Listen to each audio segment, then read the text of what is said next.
excelsis Deo. Leicester Gospel Don Menta Bethlehem Ukun Blay Utra Jesu Kakak ni Balagaku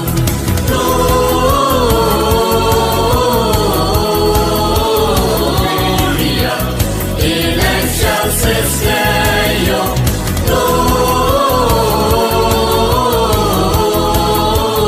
Gloria in excelsis Deo. Agano katislangu Agapol barekandu Adbarokan nong tumay Mikas ni unong pensay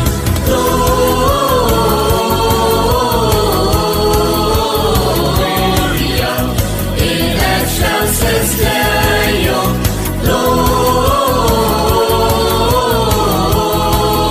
Gloria in excelsis Deo. Open real makiparon Warisay isin isin Surbat men kaslay galang Kasawa siya dugibneng Harun nong ha Bethlehem You Kristo ben imnaka Nakatay sa tibakun Agapor si Jensenya Open real makiparon Warisay isin isin Pansil tayo real plano Uwanya siya kapatay Pandalim ibalajot Pandanbian kahokuplay Pag-angel hatrong kibleng Kajik men kiwai benna Kajik sukha kapatay Hakibril kaman baha Kuben real makibaro Warisa isin isin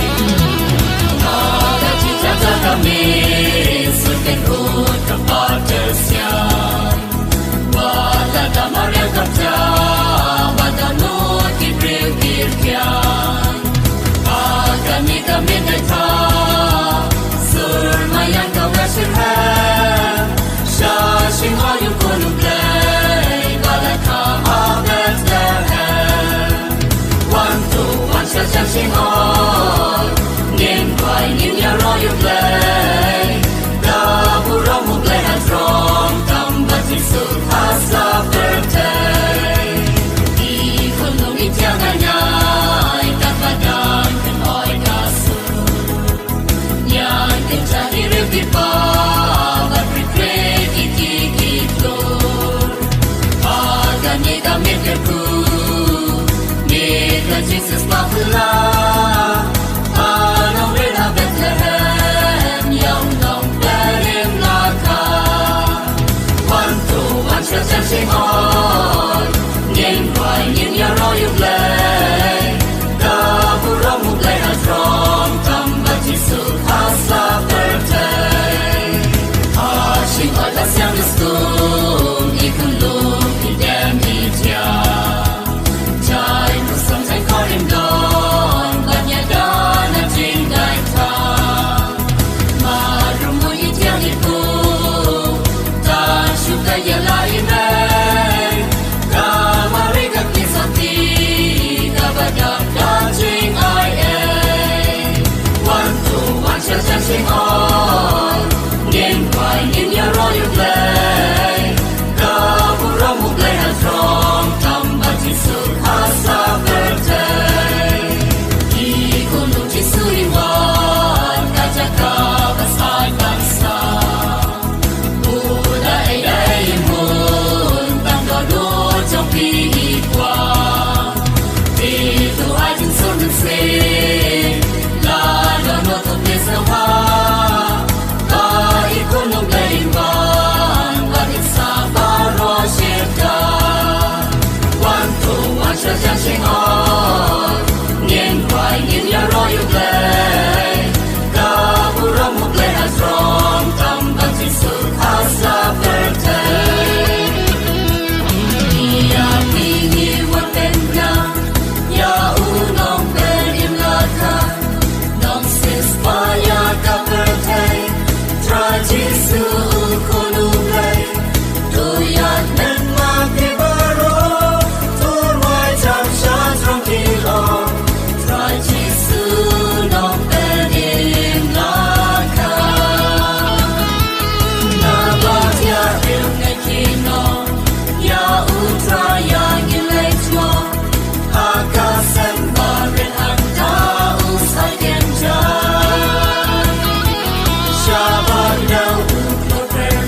rode